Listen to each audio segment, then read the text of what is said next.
তো খুবই একটা সুন্দর ভিডিও হতে চলেছে। প্রথম থেকে ভিডিওটা দেখেন। তো তোমরা চালাও ইউটিউব, ফেসবুক, আমি আজিজুর চালাই গাড়ি। তোমাদের সবার কাছে একটাই অনুরোধ করি, ভিডিওটা পুরো দেখে যাবে বাড়ি। সাবস্ক্রাইব আর ফলোটা হবে ফ্রি। তাইলে এবার স্টার্ট করি। স্টার্ট যেহেতু করছি আপনাদের তো দেখান লাগবে। তো কি দেখামু আজকে আপনাদের, যে আজকে জেসিবিটা দিয়ে ওই জায়গায় আমার ইটের একটা খামার আছে। ইটের খামারটা আজকে আমি পুরোপুরি খামারটা কিন্তু নামামু, গাড়িটা নিচে নামামু। সেই জন্যই কিন্তু আজকে আমি জেসিবিটা কিন্তু স্টার্ট করতেছি। স্টার্ট করার জন্য আমি প্রথমত কিন্তু গাড়ির মোবিলটা কিন্তু চেক করে নিলাম। চেক করে নিয়েই কিন্তু আমি গাড়িটা কিন্তু অলরেডি কিন্তু স্টার্ট করে দিলাম। স্টার্ট করেই কিন্তু আমি বকেট সাইড কিন্তু ঘোরায় নিলাম।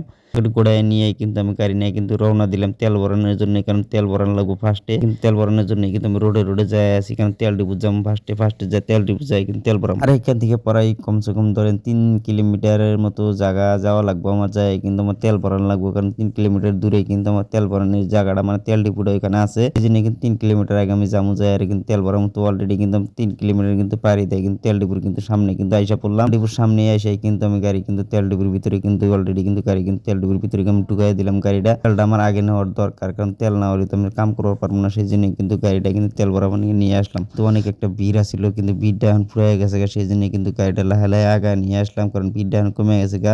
আর এই জায়গার তেল ডিপুটা যা, সেই জায়গার তেল ডিপুটার মধ্যে কিন্তু এনি টাইমে ভিড় থাকে। কারণ এনি টাইম সবসময় যে টাইমে আসবেন সেই টাইমে ভিড় থাকার পরেও কিন্তু আমি গাড়িটা কিন্তু আগায় নিয়ে এসে কিন্তু টেকির মুহটা কিন্তু খুলে দিলাম। খুলে দিয়ে কিন্তু কইলাম আমি 3000 টাকার আমাকে তেল দাও। আর 3000 টাকা তেল দেওয়ার কথা কওয়ার সাথে সাথে কিন্তু ওরা কিন্তু 3000 টাকার তেল কিন্তু আমার গাড়ির ভিতরে কিন্তু দেওয়া শুরু করে দিল। অলরেডি কিন্তু তেল কিন্তু যায় আছে। তো এদিকে তেল কিন্তু যায় আছে, তেল কিন্তু পুরোপুরি আমার কিন্তু 3000 টাকার তেল কিন্তু নেওয়া হয়ে গেল। 3000 টাকার তেল নেওয়া হওয়ার পরে কিন্তু আমি টাকাটা কিন্তু মাইরে দিলাম। মাইরে দিয়ে কিন্তু গাড়িটা কিন্তু নিয়ে লাহে কিন্তু আমি গাড়িটা কিন্তু তেল ডিপোর থেকে বাই করতেছি। কারণ বাই করে কিন্তু গাড়িটা কিন্তু রোডের ভিতরে কিন্তু আমি নিয়ে আসলাম। কারণ এইখান থেকে ফের আবার 3 কিলোমিটার আমার যাওয়া লাগবো। 3 কিলোমিটার যায় কিন্তু আমি ভাড়ার ভিতরে আবার ঢুকবো। ভাড়ার ভিতরে ঢুকে কিন্তু ইটের খামারটা যে আছে, ইটের খামারটা কিন্তু আমি কাইটে একদম সাবা করব। আর এইদিকে দেখতে দেখতে কিন্তু আমি তেল চাল ভরায় নিয়ে কিন্তু অলরেডি কিন্তু একদম ভাড়ার উপরে ফের আইসা পড়লাম। কারণ এই ভাড়ার উপরে কিন্তু আমি ইটগুলা সাবা করব। তো সাবা করার জন্যই কিন্তু ফার্স্টেই কিন্তু আমি গাড়িটা কিন্তু ইটের গাবারদা গাড়িটা কিন্তু নিয়ে আগায় নিয়ে গেতেছি। এদিকে দেখেন সাইড দিয়ে কিন্তু পুরা তুমি ইট থুয়ে দিছি। ইটের সিবিতে গাড়িটা কিন্তু নিয়ে যাওয়া লাগতেছে। তাও কিন্তু আমি গাড়িটা নিয়ে কিন্তু পার করে কিন্তু নিয়ে আসলাম। এসে কিন্তু এই যে এইগুলো ইট দেখতেছেন সামনে, কিন্তু যেগুলো ইটের টুকরা দেখতেছেন, এই ইটের টুকরাগুলাই কিন্তু আমার কিন্তু সাবা করা লাগবে। করার জন্যই কিন্তু আমি ফার্স্টেই কিন্তু গাড়িটা কিন্তু প্লেস করে কিন্তু বসায় নিলাম।